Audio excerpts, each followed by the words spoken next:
I'm Dr. Hassan Habib. I'm a transportation planner. I teach transportation planning courses. I'm an urban and regional planner by training in my bachelor and undergrad, and I have received my PhD degree from the Civil Engineering Department, University of Toronto. Transportation research program is evolving in DAL. Particularly, I have established a transportation research unit, a transportation lab funded by Canada Foundation for Innovation Leadership Opportunities Grant. So we have a 500 square feet of a lab space. Transportation in various ways influence our land use decisions. Where to build a highway, where to build a crosswalk, how to design an intersection, all have significance in how we move around, where we live, where we work, where we play. So transportation, in my opinion, is the most critical and vital link in our urban systems.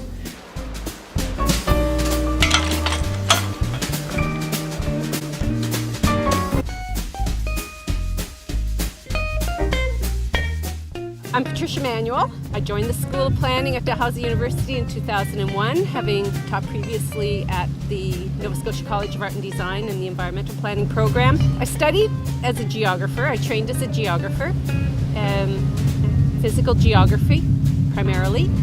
And it was through geography that I became interested in environmental science, environmental studies, and especially the application of geography and environmental principles to planning.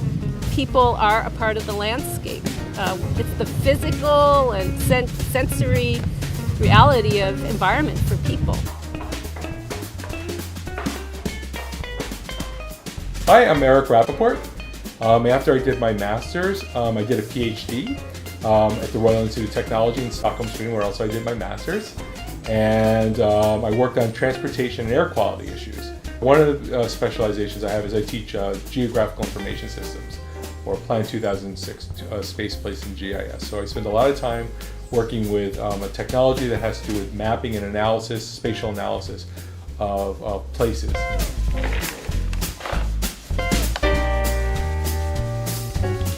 So my name is Jennifer Strang, and I'm a GIS analyst. It's my job to help teach people how to solve spatial questions. So sometimes this involves helping them create a map, sometimes it involves analysis. It's a little bit of everything, so yeah. The Gis Center is located on the 5th floor of the Killam Library. The nice part about this space is we now have computer workstations that people can actually work in this space, and if they have questions or problems, we're close. Somebody's usually close at hand to help them out with that. My name is Lisa Berglund. I have a bachelor's degree in architecture from the University of Michigan, and I have a master's degree in urban design from the Royal Institute of Technology in Stockholm, Sweden. And then I also have a PhD in urban planning from UCLA.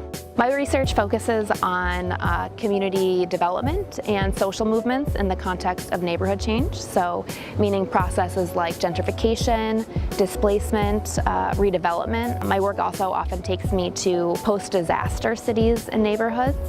And by social movements and community development, I'm really looking at the ways that communities who have often been marginalized from formal planning processes fight for their own inclusion within these processes and to have their perspectives considered. My background in planning is from University of British Columbia at the School of Community Regional Planning, over there, SCARP, as we call it, so I'm a SCARPie.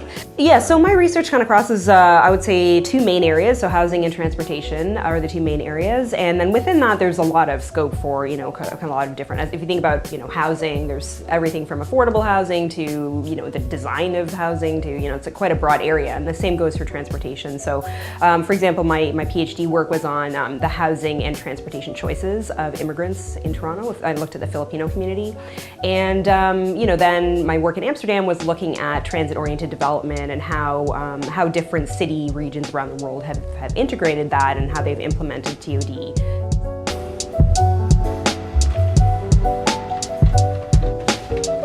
I'm Kate Thompson, and I am the undergraduate advisor here at the School of Planning.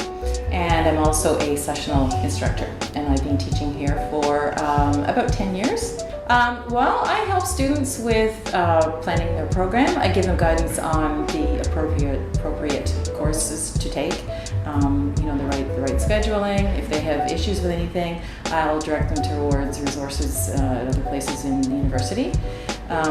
Sometimes just to talk. Sometimes students just want to come in and talk about where they're going with their career, what they're thinking about in terms of a focus for their degree, the right core electives to take, any one of a number of things that students have questions about or want to share.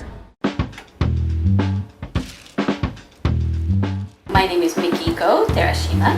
My academic background is that I have done international development planning at UBC for my master's degree, and after working in the development field a little bit, I realized that I would like to go into a little bit of a specialized area, and I chose health.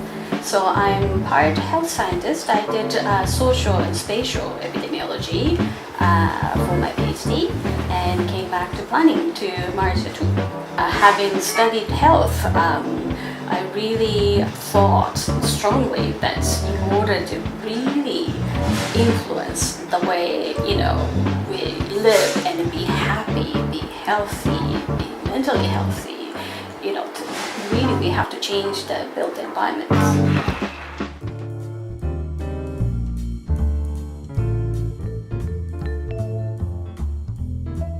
It's a very difficult discipline to even define. We have to work with a multidisciplinary team, with architects, with transportation planners, with engineers. And planners is in a way the glue to that team. I think the key thing that planners really bring to it is that kind of ability to kind of bridge the different disciplines and be able to understand what they're talking about, be able to synthesize that information, and then bring it back to whoever, to the public or to decision makers. Really understanding and valuing expertise and knowledge from people like community activists or people advocating for Indigenous property rights. Those outcomes then affect not just you and I, but can affect children through next generation. So where we put buildings, roads, they will be there for maybe 50 to 100 years going into the future. So what we decide today has an impact beyond generations. So planning is really important for making sure that we use our space wisely and that we do it so that we perpetuate that good use over time. And you could see many examples in the world where that has worked and examples where it hasn't worked.